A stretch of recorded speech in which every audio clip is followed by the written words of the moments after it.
On m'a demandé comment ma formation Comprendre les Québécois est structurée. C'est sûr qu'avec mon expérience en enseignement du français comme langue étrangère, je suis très au courant de quels traits de l'accent québécois causent des problèmes de compréhension.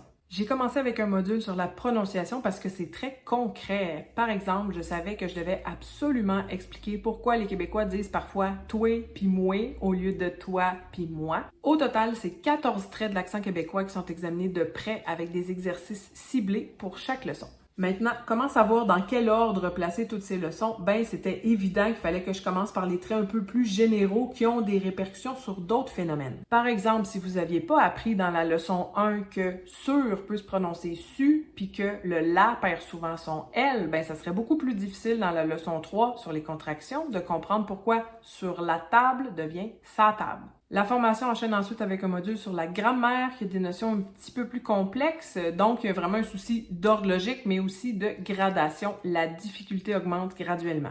Et on termine bien sûr avec un module de révision pour que vous puissiez vérifier vos acquis et de consolidation pour appliquer les notions apprises dans des vidéos authentiques enregistrées par des Québécois. Vous voilà mieux renseigné sur le processus pédagogique derrière la formation Comprendre les Québécois. Si jamais vous êtes curieux d'en savoir plus, je vous laisse le lien dans les commentaires et c'est aussi dans ma bio. Au plaisir de vous retrouver dans la formation. Bye bye!